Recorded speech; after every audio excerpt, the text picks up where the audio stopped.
رضا رضا رضا میرے رضا میرے رضا رضا رضا رضا رضا رضا رضا رضا رضا رضا رضا رضا رضا میرے رضا میرے. حضرات، اہل سنت والجماعت کی عظیم شخصیت، ممتاز الفقہاء، استاذ الاساتذہ، محدث کبیر، شہزادہ صدر الشریعہ حضرت علامہ الشاہ مفتی ضیاء المصطفیٰ صاحب قبلہ مد ظلہ العالی کا خطاب آپ کو سننا ہے. حضرت کے قیمتی الفاظ اطمینان و سکون کے ساتھ سنیں اور اس کو اپنی زندگی میں عمل میں لانے کی کوشش کریں. میں حضرت کی بارگاہ میں گزارش کروں گا کہ حضرت اپنے قیمتی کلمات سے سامعین کو محظوظ فرمائیں. الحمد للہ رب العالمین والصلاة والسلام على سید الانبیاء والمرسلین وعلى آلہ واصحابہ نجوم الاہتداء والیقین.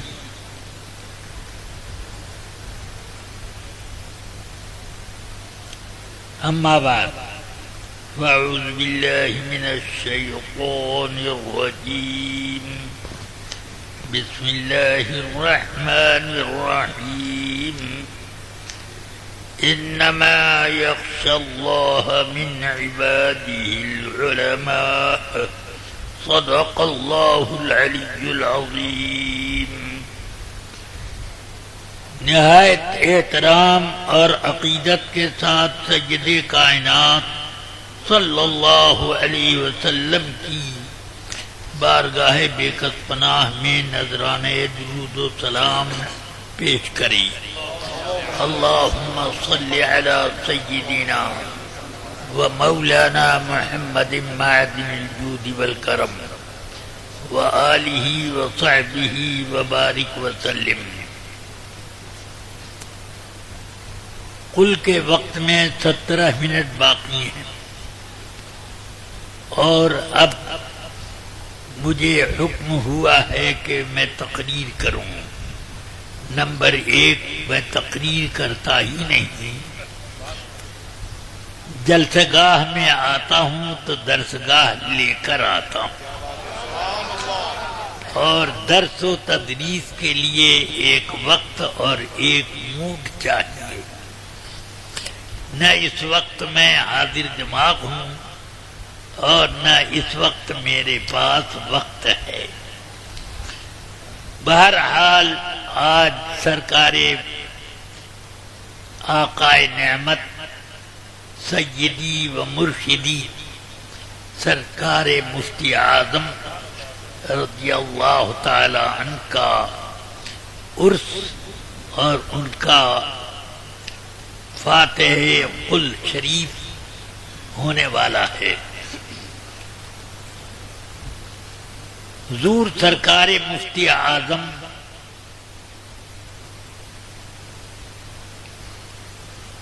زہد و تقوی،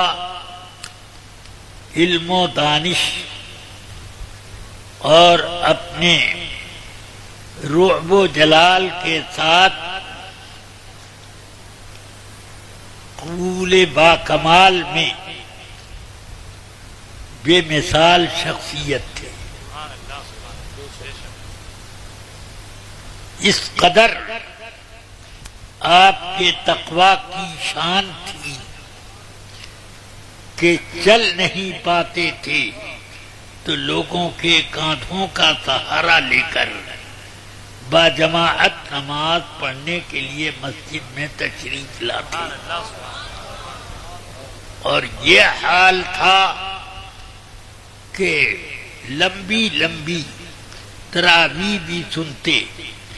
ایک مرتبہ رمضان مبارک میں تراویح کا حضرت کے ساتھ مجھے بھی حضرت کے قدموں میں موقع مل گیا.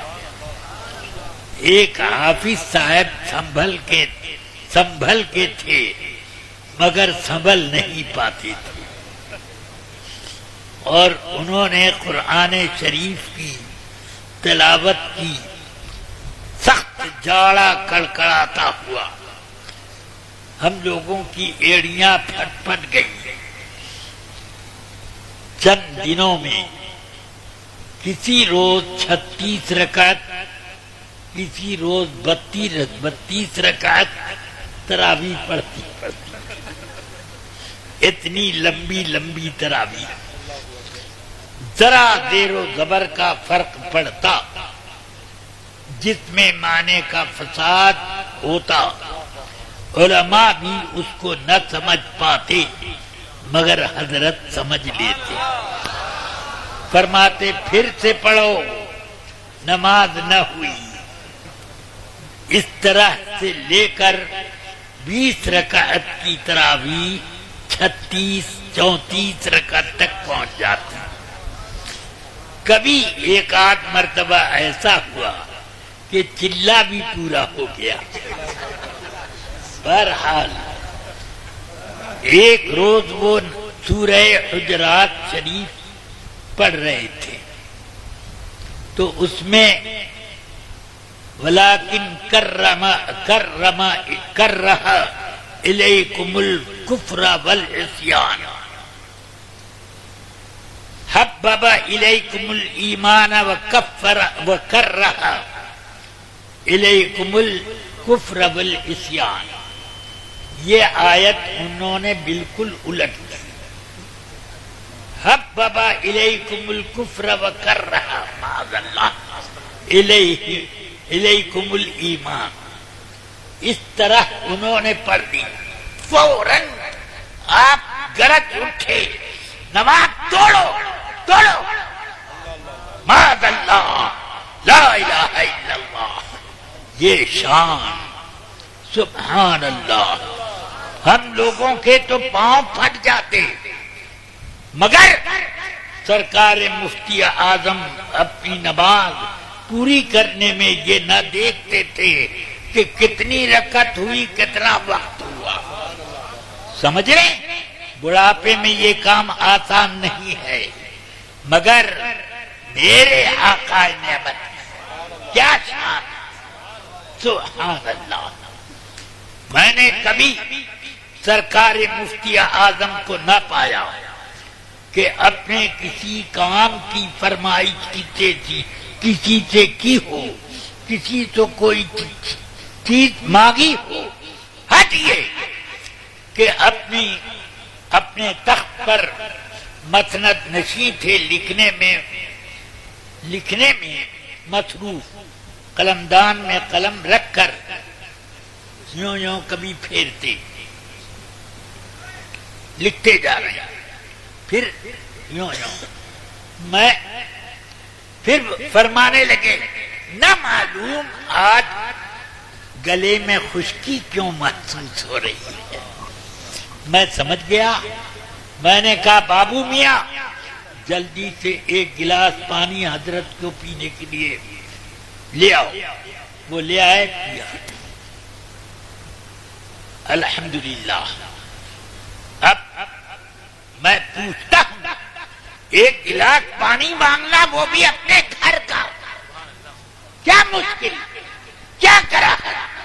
مگر میرے سرکار کی شان یہ ہے کہ حدیث میں فرمایا گیا، من سأل شیئا وَلَهُ مَا يُغْنِيهِ جَاءَ يَوْمَ الْقِيَامَةِ وَوَجْهُهُ مَخْدُوشٌ، کہ جس نے کسی سے کوئی چیز مانگی اور وہ اس سے بے نیاز ہو سکتا ہے، تو قیامت کے دن آئے گا، چہرے کی کھال جگہ جگہ سے نچی ہوگی۔ سمجھ گئے؟ اس میں بالکل صاف وہی معنی ہے جو فقہائے کرام فرماتے ہیں کہ آدمی کو بھیک مانگنا ناجائز ہے جب اس کے پاس ایک دن کھانے کا بھی سامان ہو۔ سمجھ گیا؟ یہی معنی ہے، مگر تقوی والا ایک الگ معنی ہے۔ کہ لہو ما یغنی، اس کو بے نیاز، اس کے پاس بے نیاز کرنے کی کوئی چیز ہو تو صبر اور استقامت جب میرے اندر اتنا ہے کہ میں پیاس کو برداشت کر سکتا ہوں تو وہ بھی نہ مانگوں گا. یہ مانا سرکار مفتی اعظم اپنے حق میں لیتے تھے. فتویٰ وہی دیتے جو فقہا کا ہے، مگر اپنے حق میں یہ مانا جاتا. میرے غریب خانے پر سرکار تشریف لائے، ساتھ بے اطلاع میں مسجد مغرب کی نماز کے لیے نکل رہا تھا. ایک صاحب چیخ کے بولے، ارے سر مفتی اعظم آ رہے ہیں، ان کے ساتھ ایک اور عالم ہے اور ایک خادم ہے. تو میں نے جو ایسے دیکھا تو حضرت پیدل ہی تشریف لا رہے تھے اور خادم سامان اٹھائے ہوئے تھے، اور حضرت کے ساتھ ساتھ اللہ شمس العلماء حضرت علامہ قاضی شمس الدین صاحب علی رحمہ وہ بھی تھے. یہ میرے استاد گرامی حافظ الملت والدین کے اصحاب درس میں تھے. سمجھ گیا آپ؟ یعنی ان کے ہم سبق. تو اب میں نے جلدی جلدی بیٹھنے کا انتظام کیا. کہا حضور وضو کے لیے پانی لاؤں؟ کہا سنیے پانی لے آئیے، مگر پہلے میری بات سن لیجیے. 3-4 روز ہو گئے قاضی صاحب کو اچھی چائے نہیں ملی ہے. اپنی والدہ ماجدہ سے کہیے وہ اپنے ہاتھ سے خوب عمدہ چائے پلا دیں قاضی صاحب کو. یہ نہیں کہا کہ مجھے چائے نہیں ملی.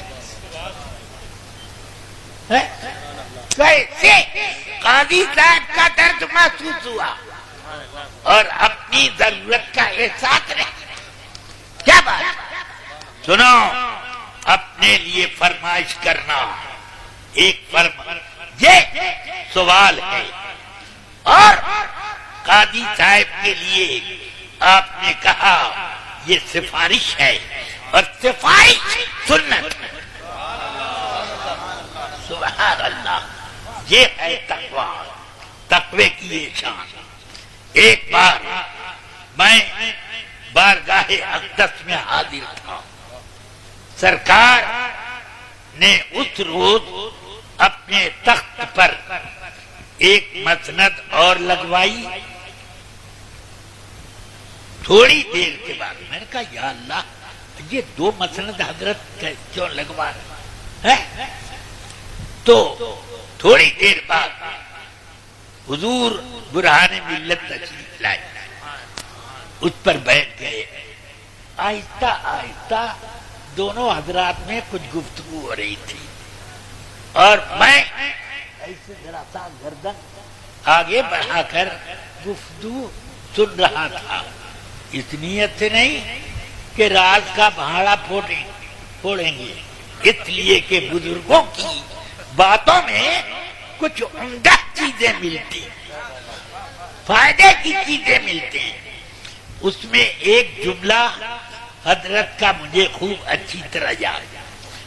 فرمایا جب میری شادی ہونے کو تھی ہوئی تو اس وقت نہ معلوم 3 روز گزر گئے یا 4 روز،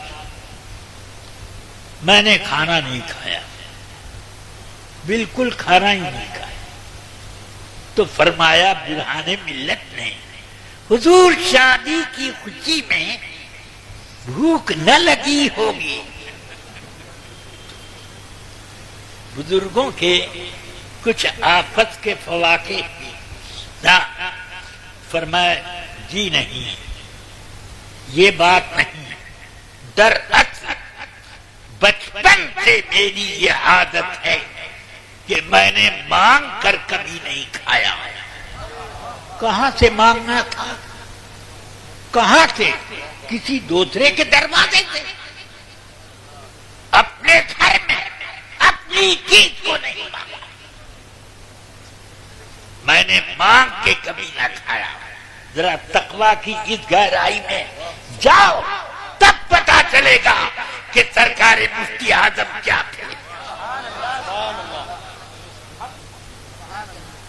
سمجھ میں آئی بات؟ بہرحال تو اب فرماتے ہیں چوتھے دن کس کا نام لیا کہ دادی اماں یا کیا نام لیا. انہوں نے پوچھا باورچی خانے میں جا کر، ننھے میاں کو کھانا کسی نے پہنچایا؟ نہیں تو میں نے نہیں پہنچایا، میں نے نہیں پہنچایا، میں نے نہیں پہنچایا، میں نے نہیں پہنچایا. سب نے یہی کہا. فرمایا تم لوگوں کو معلوم نہیں ہے کہ وہ مانگ کے نہیں کھاتا، وہ مانگ کے نہیں کھاتے ہیں. فوراً ان کو ایک عجیب گھبراہٹ ہوئی. جلدی سے طباق میں چھوٹے چھوٹے پیالوں میں اس میں طرح طرح کے کھانے نکالے اور ملازمائیں ہزار اصرار کرتی رہیں کہ ہم لے چلیں گے. کہ نہیں. اپنے ہاتھ سے انہوں نے اٹھایا، میرے کمرے میں لائی.